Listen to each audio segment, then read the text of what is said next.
The Bible is plagiarized. They kept out a lot of the stuff. In the modern day Bible, God is actually mistranslated as God singular, when in true reality, when you go to the back into the ancient text, it's really gods with an S.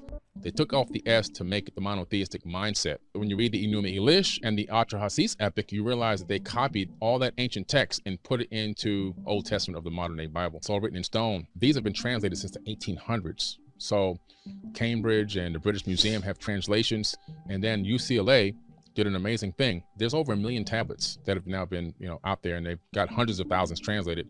UCLA cataloged all the tablets digitally online and made an online tablet translator called a UCLA CDLI Cuneiform Digital Library. And you can go there and take a tablet off the shelf and drop it into a translator and read it for yourself. They're real tablets, and I've done lectures on this for the last, 4 or 5 years. These tablets are amazing because this is as close as we're going to get to the truth. And they're talking about beings living in other planets, coming to this planet, engaging mankind, teaching mankind about weapons, war, genetically modifying humans for the purpose of turning us into slaves to do a lot of the labor for them, and living on Mars. The most recent version is back about 6,000 to 7,000 years ago, which is why people who believe in the Bible believe the Earth is only 6,000 years old, because the story is copied from 6,000-year-old tablets. That's the beginning of the creation of the Earth, is in the Enuma Elish. That's actually the creation of our entire solar system is in there. The Earth is just a small part. According to the book of Enoch, which is one of the apocryphal books left out of the Bible, but he's important because he's mentioned in the Bible. These beings came from heaven to earth, and then they have names. They taught human beings how to make weapons, how to even make beer and all this other crazy stuff. And then they took Enoch on a trip to the Earth's atmosphere and beyond, and he saw the Earth and the shape of the planet as a sphere, and he saw that he was living on a giant ball, and then brought him back. This is all in the book of Enoch. The only Bible that has the book of Enoch in it is the Ethiopian Bible. It's the only Bible in the world that actually incorporated the book of Enoch into their canonized text. The rest of the Bibles omitted the book of Enoch. The wars of these gods can be found in the book of Deuteronomy. These are the Atlantean wars that everybody's trying to figure out what happened. It's in the book of Deuteronomy in the Bible. So all the wars are right there. The modern day Bible, anybody can go open their Bible and go, oh, Deuteronomy, let me read this. They don't read it, especially in Bible study. But the reason why is because you have God, which is actually gods, plural, going to war against other gods in other towns and cities and other regions of the planet, and sending human beings to these places to go to battle, and sending angels with them with battle gear on to fight and kill. And the words are, go there, get in, kill the women, kill the children, kill the animals if need be, and if you see any women that you like, you can rape them. These are the exact words used. I want you to get a Bible and look it up. And if you decide you rape them, if you decide you want to keep him as wife, you can take him, but bring the spoils of war back to me. This was these internal battles going on from one region of the world to another region of the world, stealing and fighting over humans and resources. These people have become so evil, fighting against each other and utilizing human beings as chattel. And that's all in the book of Enoch. These aren't exactly the stories that, described. I don't think it's talking about the creator of the universe in that book. When I started Googling and trying to find if anybody was looking at these anomalies, I came across information about the Anunnaki. That's the name of the beings that, according to the ancient text, came from heaven to earth. In the Egyptian culture, they call them the Natiru. And they said they came to earth and turned mud into a kingdom. In the Bible, they call them the Anak. They have these names in all different cultures. They all show up around the same time in every culture. And I started finding more instances of them in every culture I looked into around the same time period. And I go, these people really came here at some point in the distant past. It seems to be now around 450,000 years ago they arrived. And about 200,000 years ago, according to the text, not me, they started genetically tinkering with human beings, saying they were adding their essence to them to get us to do the labor for them. So around 200,000 years ago, they started tinkering with us. And there's a famous cylinder scroll and with some text at the British Museum with Isis, the goddess Isis, who was one of the original Sumerian pantheon, not Egyptian, Sumerian. And she's holding up a baby and she says, the first Adamu, which means first man, my hands have created it.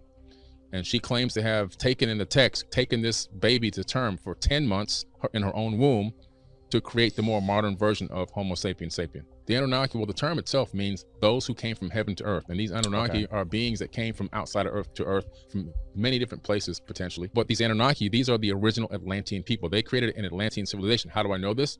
The tablets, the Emerald Tablets of Thoth, which is my first book, is about the Emerald Tablets. It's a bestseller right now. It's #1 out of 3 million books on Amazon. Why? Because it's talking about the gentleman that ruled over the land of Chem before it was called Egypt for 14,000 years. He left behind these tablets that he authored himself. He didn't have a scribe write them. Back in the day, it was typical. If you were considered a god, you would have a scribe write your work. He wrote them himself. He talks about the Great Flood. He talks about civilization declining and having to be brought back to a high level. He talks about all this stuff in the Emerald Tablets. And he covers everything from A to B. He talks about having technology in the Emerald Tablets. He has a ship that doesn't sail in the ocean. It flies into the sky until the earth disappears, until he gets to a place appointed, and then it descends from the sky back down to the land.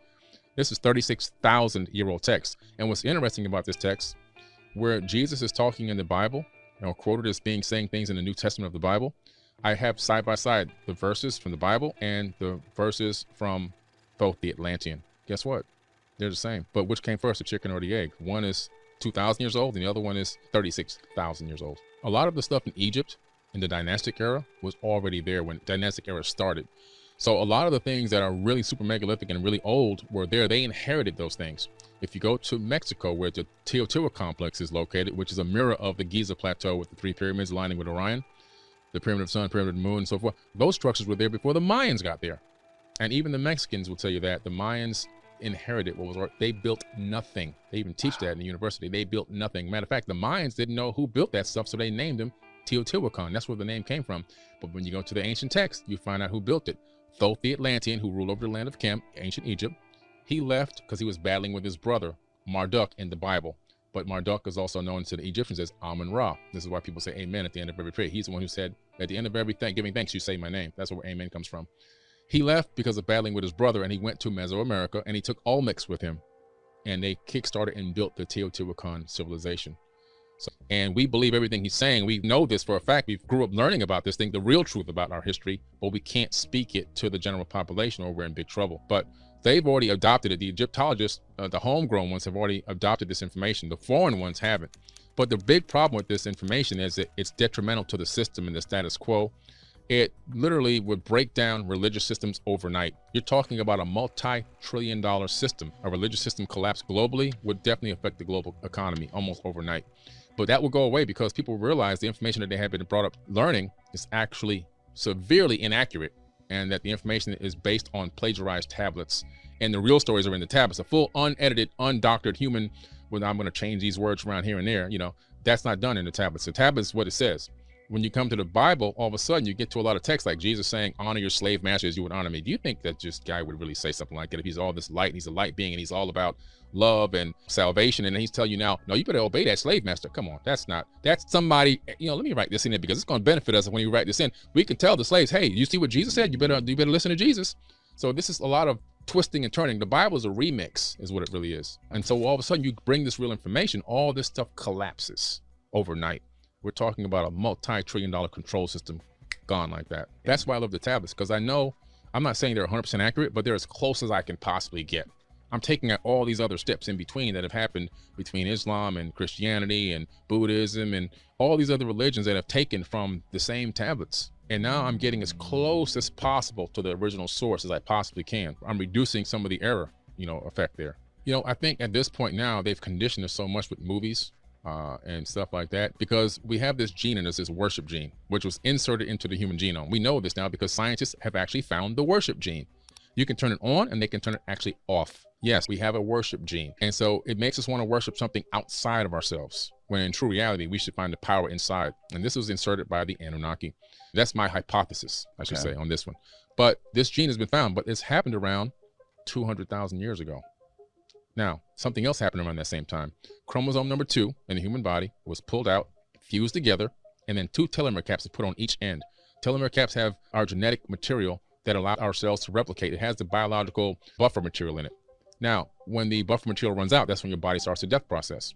Now, around 200,000 years ago is when the tablets say this occurred at the Tower of Babel incident, which made it into the modern day Bible. The Tower of Babel incident, where in the Bible is God who comes back, Yeshua, Yahweh comes back, and he sees the people building a tower into the heavens, and he gets pissed off and he destroys the tower. And he said, that's it. Man's years will be 120. They'll never live more than that.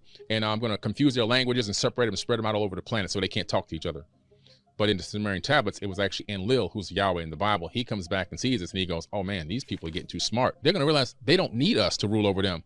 So he confused their language, broke everybody up, made different languages. There was only one language at the time. Then the years will be 120, shortened the lifespan. Before then, people were living for hundreds of years.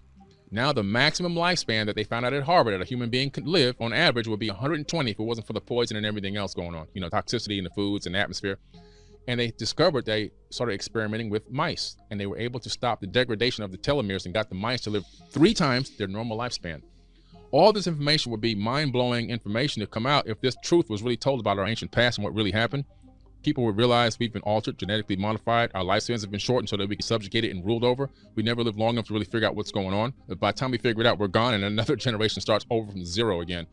And so we're at this precipice now. We need to be able to pass this information on from generation to generation and teach them the real, true ancient history so that we can break this cycle that we're in of this being a boot on our neck and being ruled over by a small handful of people. Less than 100 people on this planet control 8 billion people. Less than 100 people run the lives of 8 billion people worldwide. They know what you smell, eat, taste, touch, hear, think, and they control everything you do, where you can go, where you can't go. And so for us to take back control of this planet, we need to know this ancient information. We need to know what happened in the past so we can make a better future, because the past is prologue. We can't take control of this planet until that happens. And so to answer your question is this: once people understand this fundamentally, the true reality is we'll take back control of our planet. These beings, they don't land and walk around. They're waiting for us to grow up. I think that the ones that had subjugated us have been long gone after the last pyramid war that happened about 5,000 years ago. And the ones that are looking at us now, that we see these UFOs, UAPs flying around, not all of them are there, some are ours, but the ones that are from other places, they're watching us and they're looking and they're saying, you know what? They're still crawling. They're not ready for us yet. When they learn how to walk, when these 8 billion take back control of their planet and stop allowing the less than 100 people to put a boot on their neck and divide them, and all these divide and conquer tactics, they don't love one another, they don't respect one another, they don't respect even themselves. When they grow up past that level, they will show up.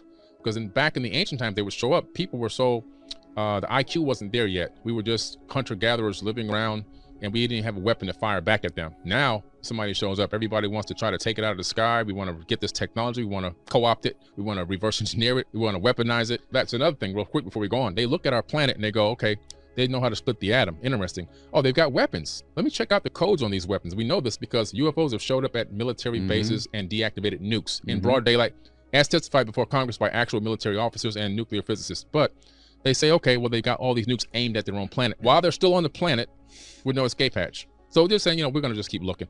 You know, we have to just monitor and look at the situation and just keep seeing how long will it be before they wake up.